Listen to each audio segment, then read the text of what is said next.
Voilà, merci. Voilà, donc bonjour à tous, bienvenue. Alors c'est plutôt à vous de me souhaiter la bienvenue parce que je suis un petit peu euh, différent de vous tous, puisque je suis professeur de marketing. Je ne suis pas dans le domaine de l'entrepreneuriat ni de l'accompagnement entrepreneurial. Mais je suis venu vous parler un petit peu de marketing et un petit peu aussi quand même indirectement de cette question de l'entrepreneuriat.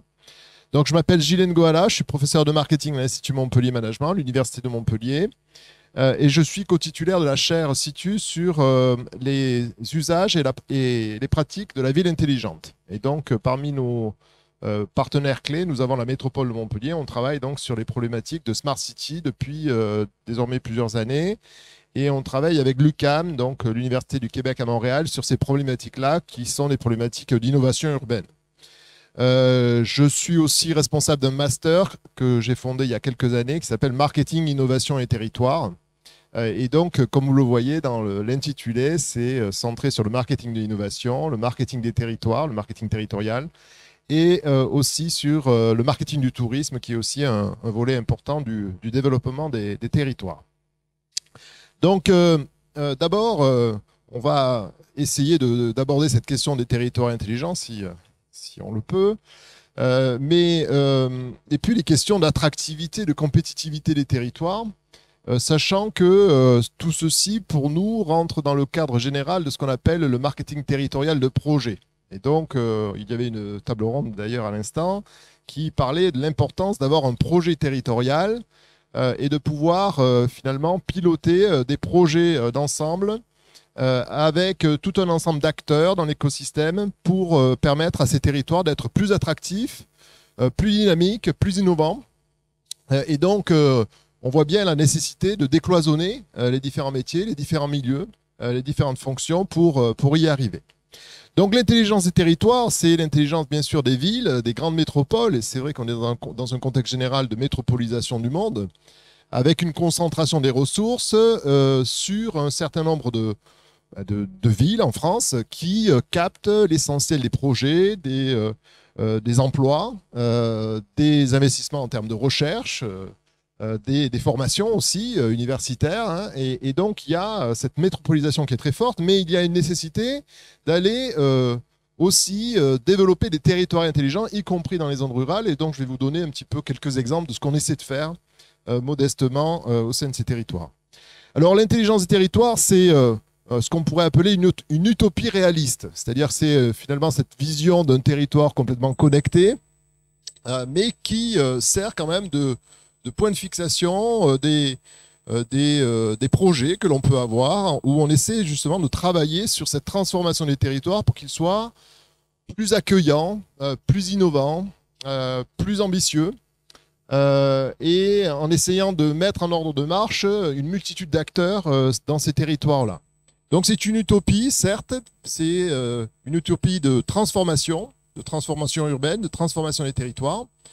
Ce n'est pas, contrairement à ce que l'on peut croire, le projet de Smart City, ce n'est pas centré uniquement sur la question du numérique et par exemple de la 5G ou d'autres solutions de fibres ou autres, hein, mais on est vraiment sur la question de la transformation à la fois économique, écologique, numérique, de ces villes-là, avec un projet d'ampleur qui est un projet finalement de création d'un écosystème, de parties prenantes, avec différents acteurs, alors des associations, des citoyens qu'on oublie quelquefois souvent dans ces projets-là, des multinationales locales, des universités, des centres de recherche, des étudiants hein, de master qu'on peut former et qui vont ensuite intégrer ces différents territoires, qui est engagé dans une stratégie de développement durable en utilisant les nouvelles technologies numériques, ingénierie, technologie mixte comme facilitateur afin d'atteindre des objectifs de durabilité.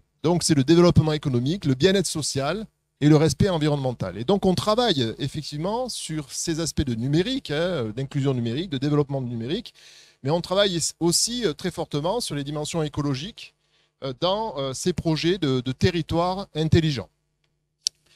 Donc c'est important, bien sûr, quand on a un projet de territoire intelligent, de mettre autour de la table différents acteurs, comme je viens de l'expliquer, avec différentes parties prenantes qui peuvent intervenir, des collectivités, donc des grandes métropoles, des communautés de communes, etc. Il peut y avoir des startups, évidemment. Alors souvent, lorsqu'on parle de ville intelligente, on pense aux grands géants du numérique comme Google ou comme d'autres qui se sont lancés sur des projets de ville intelligente, ou Cisco, IBM, qui avaient beaucoup travaillé sur le projet montpelliérain, par exemple, au départ. Mais il y a aussi autour de ça un grand nombre de startups, d'entreprises qui s'agrègent et qui développent eux aussi des systèmes, des solutions pour faire des territoires beaucoup plus intelligents. Ce sont donc aussi les laboratoires avec un accent particulier qui est mis sur l'innovation, sur la recherche. Et je crois qu'on a quand même besoin en France de remettre l'accent sur cette recherche. Et la recherche aussi bien dans le domaine des sciences de la nature, mais aussi dans le domaine des sciences sociales. Et on verra, et c'est sur ça que nous travaillons, nous en particulier, on verra que cette innovation, cette transformation urbaine, cette transformation écologique et économique et technologique suppose aussi d'accompagner les gens aussi dans cette transformation. On voit bien d'ailleurs actuellement avec la crise actuelle. Et donc cette dimension sociale est importante. Et donc on travaille, alors on a travaillé par exemple avec la métropole de Montpellier sur un appel à projet sur la cité intelligente, puisqu'il y a une direction de la cité intelligente à Montpellier, qui a permis d'identifier 14 porteurs de projets qui traitaient à la fois de technologies utilisées à des fins de respect, de protection, de préservation de l'environnement ou de préservation de la biodiversité. Il y avait des projets qui étaient beaucoup plus centrés sur la data, c'est-à-dire l'exploitation notamment des données géographiques. Il y avait des projets sur la danse, comment on peut accompagner les gens vers une pratique de la danse à la maison. Donc, vous voyez, ça pouvait traiter à la fois des aspects mobilité, des aspects culturels, des aspects écologiques, et ça permettait finalement, hein, c'est pas le seul appel à projet qui a été lancé, mais ça permettait d'initier un certain nombre d'initiatives dans le domaine localement en attirant différents porteurs de projets. Autre exemple de ce que l'on peut faire, là sur la partie plus formation, eh bien on lance cette année un challenge qui va s'appeler Territoire engagé, que l'on fait avec Alter Incube et puis avec également le pôle Réalis à Montpellier, et qui permet de mettre en relation là aussi les personnes que l'on forme, nos étudiants de master, avec différents porteurs de projets sur lesquels ils vont travailler, où ils vont travailler sur les problématiques justement de marketing, concrètement, comment on accompagne, comment on comprend les différents marchés, comment on fait en sorte de mettre en marché un certain nombre d'offres, même si on est dans le domaine de l'économie sociale et solidaire. Et donc ça fait partie aussi des éléments clés de la chaire, c'est que une chaire à l'université, c'est à la fois de la formation, de la recherche, mais aussi des relations avec les différents acteurs de terrain qui travaillent sur ces problématiques de transformation. Donc, parmi les volets du territoire intelligent, il y a des volets qui sont des volets, je dirais, initiaux des territoires intelligents. Ce sont les questions de smart mobility. Donc, comment on peut, par exemple, inciter à la mobilité douce. Smart environment, c'est la partie, bien sûr, apprentissage des éco-gestes. Comment on peut aussi mieux préserver les ressources, faire des économies dans ce domaine-là. Il y a Smart Economy dont vous faites partie directement, c'est-à-dire comment on crée, par exemple, des tiers-lieux, de nouvelles manière d'organiser le travail pour inciter justement à une forme de développement économique. Il y a la partie Smart Living, où par exemple on a des collègues qui travaillent sur une expérimentation qui est faite à Montpellier qui s'appelle le projet HUT, Human at Home Project, où on a un appartement qui est donc donné, enfin prêté plutôt par Nexity, qui est un appartement totalement connecté avec des capteurs partout, juste pour voir comment les personnes vivent finalement dans ces environnements connectés. Donc ce sont deux étudiantes, c'est un projet qui est fait depuis 3 ans, hein. Donc 2 étudiantes que l'on suit régulièrement au travers d'entretiens pour savoir véritablement leur rapport avec leurs données privées, leurs données personnelles, et la manière dont elles peuvent faire confiance finalement à tous ces opérateurs derrière qui peuvent gérer leurs données personnelles. Donc voilà, c'est un exemple concret, hein, de projet de Smart Living. Smart People avec la partie culture. éducation des personnes, et smart governance qui renvoie aux questions d'un mode de gouvernance plus participatif, avec notamment la possibilité pour chacun d'interagir avec les élus, d'interagir avec les collectivités pour faire remonter les idées, pour donner des avis sur un certain nombre de sujets. Voilà, donc le territoire intelligent, c'est certes une base technologique, mais c'est aussi derrière une ambition de soutenabilité, d'un développement soutenable sur les différents domaines, c'est-à-dire à la fois sur la mobilité, sur l'environnement, sur l'économie, etc.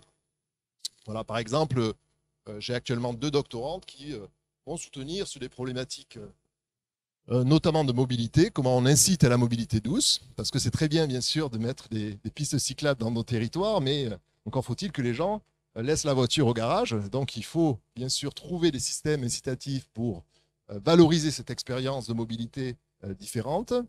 Donc ça va être sur la mobilité, ça va être sur, par exemple, les systèmes alimentaires urbains.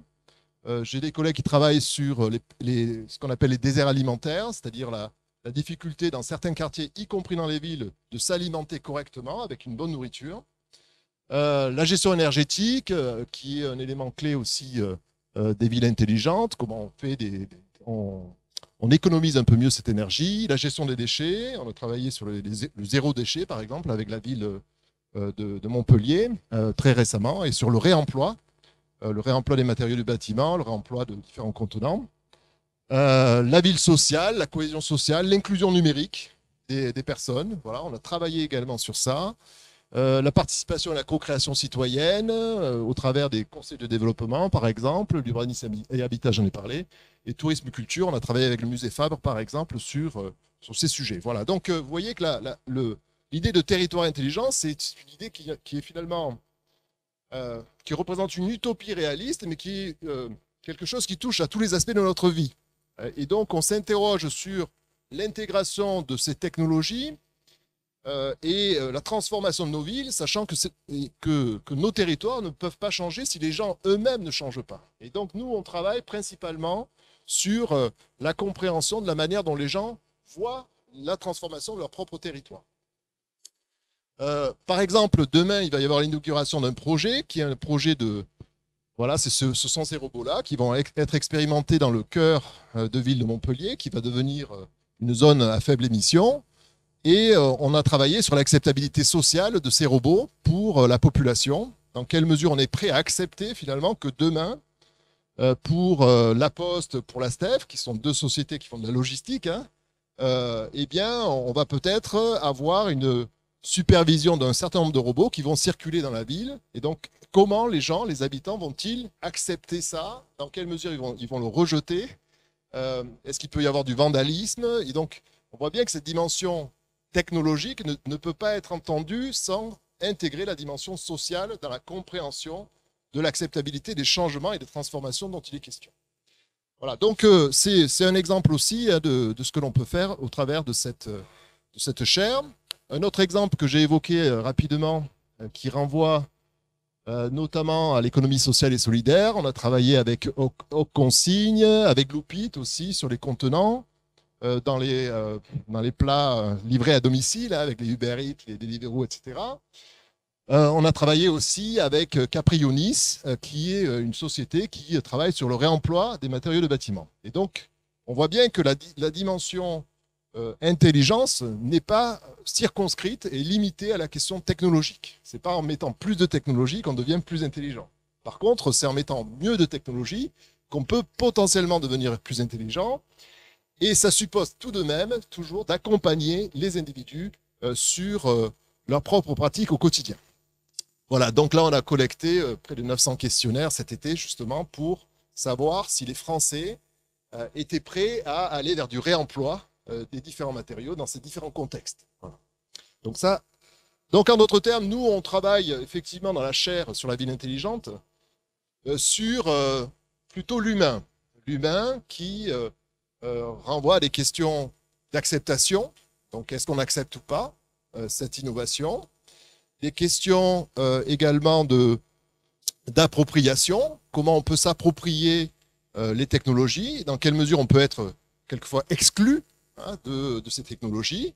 Donc, il y a toutes les questions, bien sûr, derrière l'exclusion numérique. Hein. Aujourd'hui, c'est 13 millions de personnes qui sont exclues du numérique et qui n'ont pas toutes les performances avec le numérique, et donc que l'on risque d'exclure si on met justement trop de technologies dans nos territoires. Donc, il faut savoir en mettre correctement, mais il faut aussi pouvoir accompagner les acteurs et les citoyens dans l'apprentissage de ces technologies. Voilà, donc il y a une thèse qui est en cours justement sur ce sujet. Les questions de gouvernance et de transparence numérique, c'est très bien de collecter des données, de mettre des capteurs partout, mais derrière, comment on peut s'assurer qu'il y ait une transparence suffisante sur l'exploitation de ces données, où ça va, qu'est-ce qu'on en fait, etc. Donc là, il y a plein de questions qui sont des questions effectivement humaines. Je ne vais peut-être pas rentrer dans le détail, mais on voit bien hein, l'hospitalité, l'acceptabilité, la responsabilité, bien sûr, de chacun d'entre nous. Voilà, plein de questions qui se posent sur l'humain. Voilà, donc faire un territoire intelligent, ce n'est pas uniquement rajouter la technologie, c'est aussi prévoir la question de l'intégration de ces technologies dans le territoire, auprès des humains, pour s'assurer que chaque humain puisse s'approprier les bénéfices et les bienfaits de ces technologies. Alors, parmi, bien sûr, les accents particuliers qui sont mis sur la ville intelligente, il y a la question de l'attractivité et de la compétitivité.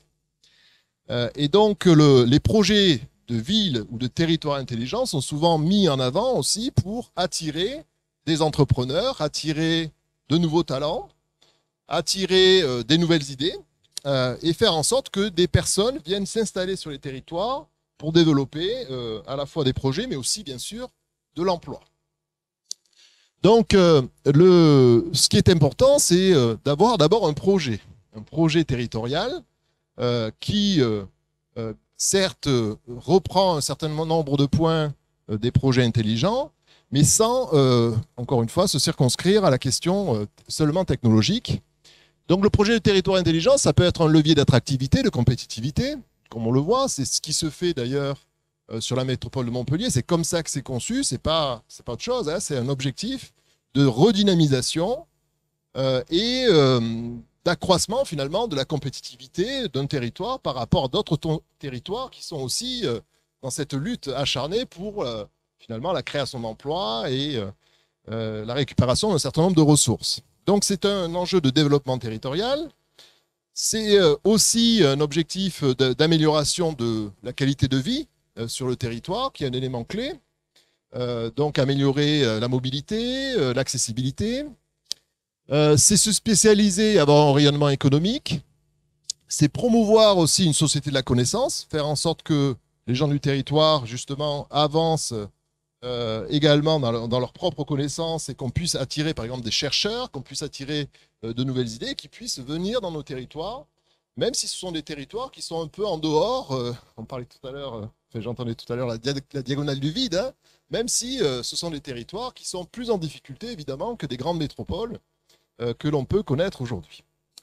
Les questions d'attractivité touristique et culturelle, le rayonnement politique et institutionnel. Donc, faire du marketing territorial, c'est pas, contrairement à la représentation souvent que l'on a, c'est-à-dire de la cosmétique, hein, on va faire une belle affiche avec une belle communication et ça va faire venir tous les entrepreneurs qui vont se précipiter sur la destination en disant c'est là qu'il faut que je sois. Non, c'est avant tout un projet de territoire. Et donc, il faut avoir une stratégie, il faut faire un diagnostic territorial, il faut identifier ses axes de spécialisation principaux, il faut identifier aussi quelles sont les cibles de ce marketing pour ensuite être efficace dans les actions. Et donc, il faut différencier aussi, évidemment, les actions que l'on va faire sur chacune de ces cibles. Donc, faire du marketing territorial, ça suppose d'avoir plusieurs ingrédients. C'est d'abord un marché, des cibles endogènes et exogènes. Donc, pendant très longtemps, lorsqu'on parlait de marketing territorial, on pensait surtout en termes d'attractivité, de conquête. Aujourd'hui, on voit bien que le marketing territorial, c'est aussi la dynamisation des acteurs locaux. C'est l'accompagnement, bien sûr, c'est ce que vous faites dans votre métier, de ces entrepreneurs locaux et faire en sorte qu'ils puissent croître naturellement, normalement, parce qu'ils s'intègrent parfaitement dans une logique territoriale l'ensemble. Et donc, c'est avant tout, évidemment, des cibles endogènes, mais aussi des cibles exogènes qui sont importantes dans les actions de marketing territorial. Et l'un ne va pas sans l'autre. D'ailleurs, le recours habituel aujourd'hui aux ambassadeurs du territoire est une manière justement de compter d'abord sur ses propres ressources pour pouvoir ensuite se projeter vers de nouvelles cibles, vers de nouveaux acteurs à l'extérieur. Mais bien sûr, lorsqu'on va vers des questions de conquête, des objectifs de conquête, il ne faut pas non plus s'épuiser pour essayer de toucher tout le monde, n'importe comment, avec n'importe quel message, ce qui serait consommateur de ressources avec une efficacité extrêmement faible. Donc il y a cet enjeu, encore une fois, notamment pour des territoires qui n'ont pas des moyens phénoménaux, qui n'ont pas tous les axes d'attractivité habituels. Il y a une nécessité de se concentrer et de se différencier au maximum sur des axes de force dont on peut disposer. Deuxième élément, donc souvent le marketing territorial, ça renvoie aussi à ce qu'on appelle le marketing identitaire. C'est réfléchir sur son identité. Quelle est l'identité du territoire? Qu'est-ce qu'on sait faire? Qu'est-ce qu'on est? Quelle est la morphologie de notre territoire? Et donc, il faut savoir, avant de faire du marketing territorial, il faut savoir qui on est pour pouvoir ensuite dire ce que l'on veut faire et ce que l'on doit dire. Bon. Et donc, cette réflexion initiale est toujours une étape indispensable dans toutes les actions de marketing territorial. Cela passe par un diagnostic territorial, mais cela passe aussi par une forme d'introspection sur l'identité du territoire, ce qui permet de construire un projet qui serait véritablement authentique et ancré dans le territoire, qui serait enraciné finalement dans le territoire. Et donc ce travail est indispensable, définir d'abord sa propre identité pour ensuite la projeter et définir une image que l'on aimerait avoir auprès des cibles que l'on a fixées. Donc, il faut une identité, une morphologie, un contenu du sens, une personnalité et éventuellement une marque. Alors, on voit, vous avez vu autour de vous, tout à l'heure, on avait la métropole de Lyon, il y a la marque Only Lyon, donc il y a beaucoup de territoires aujourd'hui qui ont développé leur propre marque. Bon, Montpellier n'a plus de marque, d'ailleurs, si vous avez remarqué. Ça a été donc un sujet d'échec. Pour certains acteurs en tout cas, et donc on peut très bien faire du marketing territorial sans marque. Donc la marque n'est pas forcément indispensable. Par contre, la marque, ça peut être un élément permettant d'agréger les différentes volontés locales autour d'un projet particulier. Donc je dirais que la marque ne peut pas se substituer à une vision, à une ambition, mais ça ne peut être qu'un support supplémentaire de cette vision, de cette ambition et de cette volonté de projection, finalement, parfois, vers des cibles différentes. Mais donc, en d'autres termes, la marque est un élément, mais ce n'est pas le seul, évidemment. Ce qui compte, c'est l'identité, ce que l'on veut projeter ensuite à l'extérieur. Le troisième point important, c'est que, effectivement, je disais de manière un peu péjorative, ce n'est pas que de la cosmétique, le marketing territorial. C'est avant tout avoir un projet d'ensemble. C'est être capable de dire ce que l'on veut faire, comment on veut le faire, quelle est la stratégie qu'on veut avoir, et comment on va gouverner aussi ce projet, qui on va mettre autour de la table.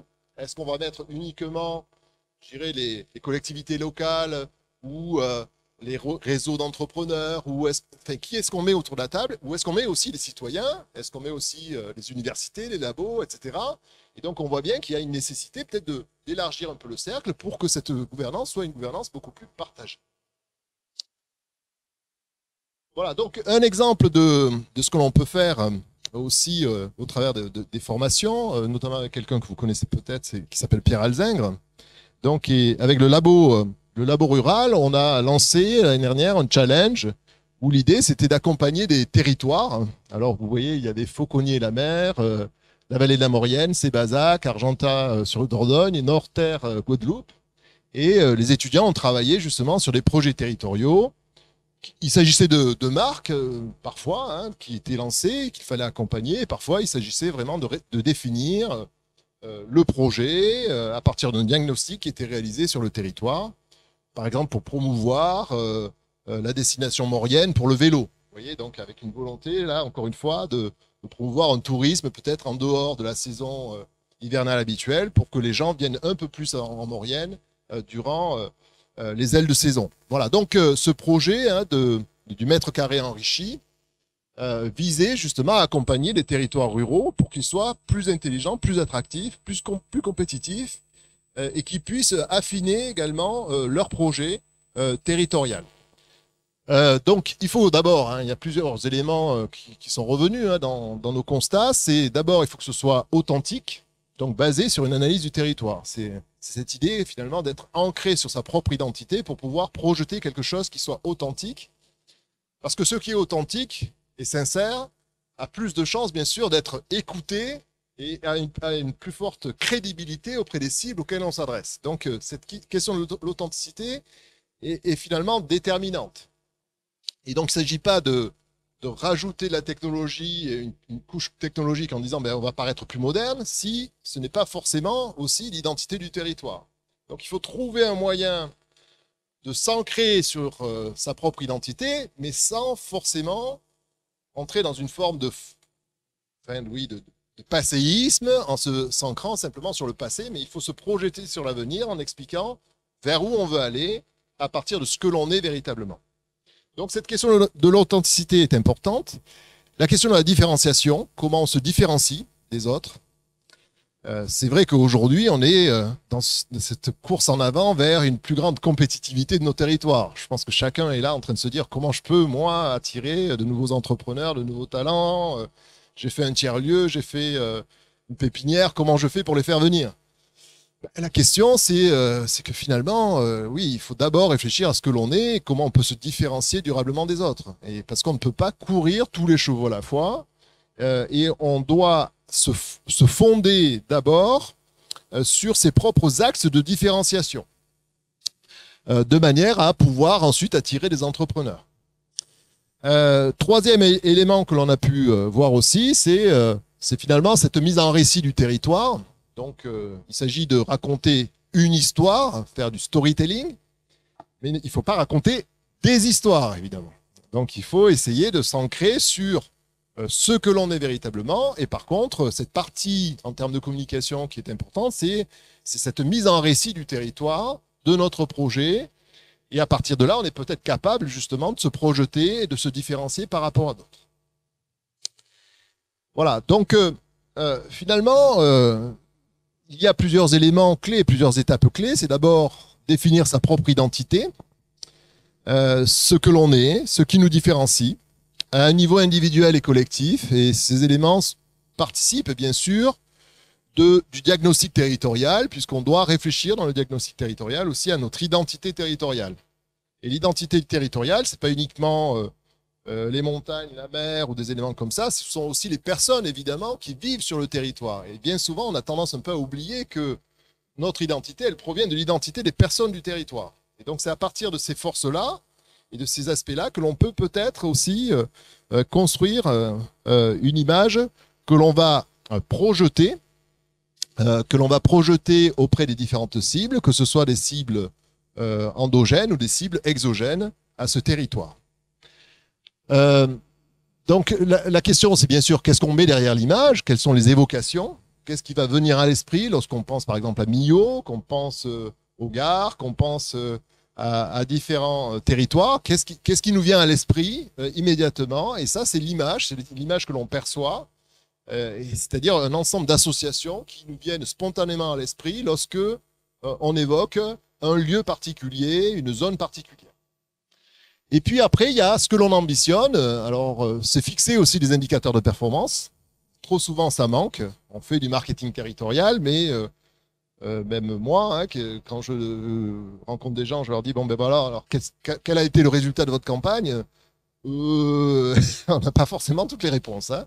Donc, quand on fait du marketing, il faut prévoir dès le départ des indicateurs de performance clés qui peuvent être des indicateurs qualitatifs, en termes d'image par exemple, mais aussi quantitatifs. Voilà. Qu'est-ce que ça a donné concrètement? Et donc, on manque souvent de tableaux de bord de l'efficacité de ces actions et de ces campagnes de marketing territorial, ce qui tend à la fin à discréditer toutes ces actions-là. C'est-à-dire que quand on va voir les citoyens en disant ben, « regardez, on fait du marketing territorial », ils nous disent « oui, bon, mais c'est quoi le résultat ?» Bon. Et donc, légitimer aujourd'hui dans une collectivité ou dans un territoire des budgets dans le champ du marketing de la communication, c'est quand même assez compliqué. Donc, ça ne peut se faire qu'à condition d'avoir des indicateurs clés de performance pour ces projets territoriaux qui sont faits, pour ces projets de marketing territorial. Voilà, donc fixer au départ quels sont les objectifs. Donc un exemple je parlais tout à l'heure de Millau. Donc on a eu l'occasion de travailler un petit peu sur ce cas-là de Millau. Et donc sur les métiers du cuir. Voilà, c'est travailler sur les métiers du cuir. Bon, il y a la maison Fabre, par exemple, qui travaille sur le cuir dans le domaine du luxe. Et donc, il y avait une tradition historique. Je parlais d'identité tout à l'heure. Tradition historique sur laquelle on pouvait s'appuyer pour pouvoir projeter une image de sophistication, de valorisation, évidemment, mais avec toujours ces enjeux d'authenticité, cet ancrage dans le territoire, cet ancrage dans les paysages, cet ancrage aussi chez les personnes qui vivent dans ce territoire, qui est un territoire quand même assez dur, hein, quand on connaît un peu ce territoire-là, mais sans rentrer dans une sorte de folklorisation, avec l'image du Larzac, vous voyez, qu'on peut projeter parfois dans la communication, et en essayant d'aller vers plus de modernité, en montrant que finalement le cuir, ça peut être aussi une matière moderne et qu'on peut la valoriser autrement. Voilà. Et donc, ce sont des questions d'authenticité, de modernité, de légitimité aussi. Quelle est la légitimité à se mettre sur cet axe particulier de différenciation? Aussi montrer la responsabilité de tous dans cette action. Faire en sorte que chacun puisse se responsabiliser par rapport à ce projet. La projection vers l'international, qui est aussi un élément important, bien sûr, en matière économique. Hein. Et puis la transparence de la démarche, notamment la transparence, comme je le disais tout à l'heure, sur les indicateurs clés de performance, être capable de communiquer ensuite aux habitants, qui sont aussi parmi les premiers concernés, de l'efficacité des actions qui ont été engagées. Donc, en d'autres termes, bien sûr, le marketing territorial, ce n'est pas que de la cosmétique, de l'opérationnel, c'est aussi une réflexion de fond sur notre vision, qu'est-ce qu'on veut faire, une mission et puis une ambition. Voilà, parmi les actions qui sont classiques aujourd'hui en marketing territorial, c'est l'identification des ambassadeurs et l'intégration de ces ambassadeurs, qui peuvent être d'ailleurs souvent des entrepreneurs locaux, qui sont un petit peu visibles, qui ont une certaine audience, qui représentent bien aussi ce que l'on veut signifier à nos différentes cibles. Et cette association des ambassadeurs peut être aussi une action concrète à mettre en place pour faire vivre la marque que l'on veut lancer ou pour faire vivre l'action que l'on souhaite développer. Donc ça suppose bien sûr d'identifier ces personnes-là en fonction de différents critères, leur fierté d'appartenance au territoire. D'ailleurs, un élément important, c'est que ce ne sont pas uniquement des entrepreneurs qui sont sur notre territoire qui peuvent aussi valoriser notre territoire. Il peut y avoir aussi, par exemple, si on parle de l'Aveyron, il y a beaucoup d'Aveyronnais qui détiennent des brasseries à Paris ou des hôtels très connus, et donc on peut très bien aussi utiliser ces réseaux-là, qui sont des réseaux assez puissants, pour pouvoir aussi promouvoir un lieu particulier. Il peut y avoir aussi une prise en considération de l'influence sur les autres. Est-ce que ce sont des leaders d'opinion? Est-ce que ce sont des influenceurs? Est-ce qu'ils ont un impact? Et aujourd'hui, on sait très bien l'importance de l'impact digital, hein, évidemment, dans l'action qui est réalisée. Et donc, est-ce qu'on peut avoir, offline ou online, des acteurs qui ont une certaine influence sur les autres pour pouvoir pousser ce projet de territoire?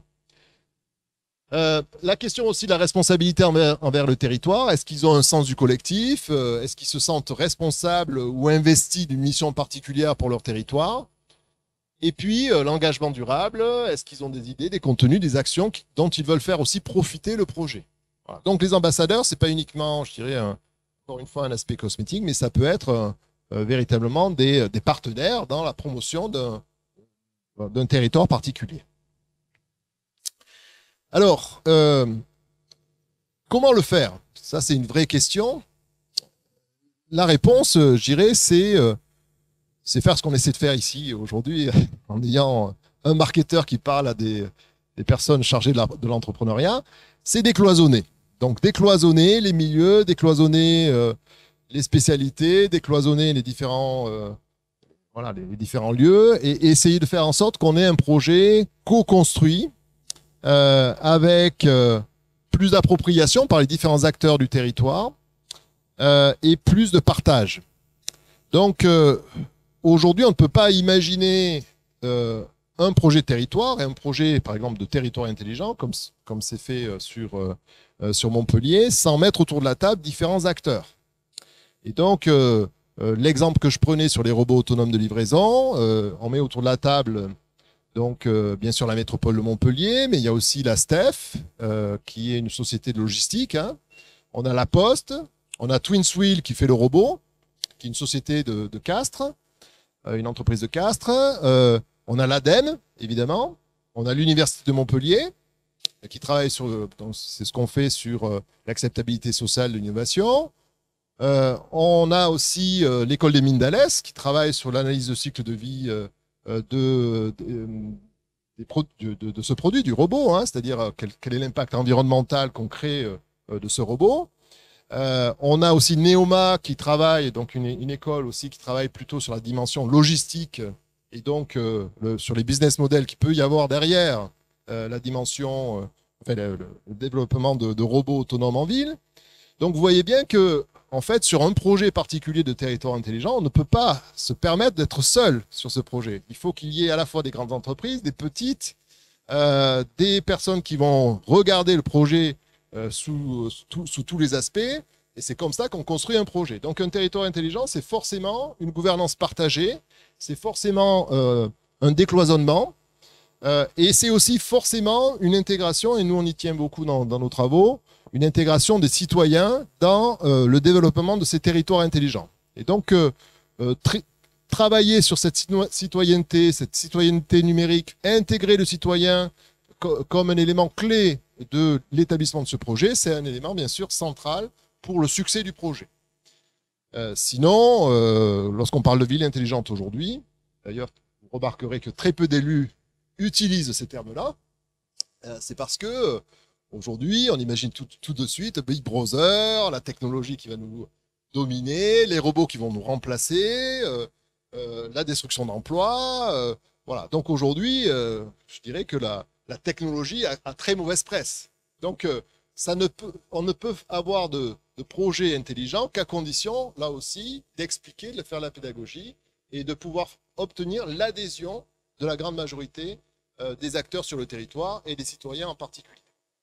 Voilà. Et donc, c'est aussi permettre cette appropriation et potentiellement ce détournement, c'est-à-dire le fait qu'effectivement, voilà, dans l'appropriation, il y a l'idée que je vais détourner les choses pour que ce soit véritablement adapté à mes besoins. Donc, si je fais une marque, il faut accepter que cette marque, à la fin, échappe un petit peu à celui qui en est l'auteur.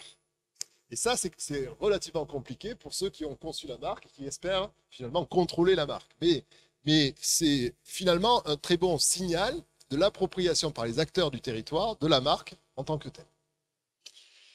Voilà, donc l'idée générale des territoires intelligents, ça va être ma conclusion, c'est de promouvoir une innovation ouverte, évidemment, qui intègre à la fois les sciences de la nature, la robotique, l'informatique, la chimie, la physique, etc., évidemment, mais qui intègre aussi les sciences sociales, c'est-à-dire comprendre les humains qui sont quand même les destinataires de toutes ces technologies. Je crois que l'une des je ne vais pas rentrer dans le détail de la crise que l'on vit aujourd'hui sur la Covid, mais on voit bien que une crise comme ça ne se réduit pas avec un principe actif. L'élément complexe à gérer, c'est quand même toujours un peu l'humain. Voilà. Et comprendre l'humain aujourd'hui, vous avez vu, hein, c'est une mission difficile. Donc, si on veut construire un territoire intelligent, ça doit aussi intégrer une dimension sociale, de sciences sociales, qui permet de comprendre un peu mieux les enjeux et de comprendre aussi les réactions des gens. Par exemple, sur le zéro déchet, on a travaillé sur les Français, hein, sur l'acceptabilité sociale du robot, on travaille aussi sur les différents habitants. Et donc, le fait d'être centré effectivement sur l'humain plutôt que sur la technologie est selon nous, et c'est aussi partagé par la métropole de Montpellier et d'autres villes, puisqu'on travaille aussi un peu avec Angers aujourd'hui, hein, c'est un élément essentiel dans la construction même d'un projet de territoire intelligent. C'est mettre l'humain d'abord au sein de ces choix. Et donc, ça suppose de décloisonner, ça suppose de penser en termes d'innovation ouverte. C'est aussi, ça suppose de penser en termes de démocratie ouverte. Donc, on parle beaucoup aujourd'hui des soubresauts de notre démocratie.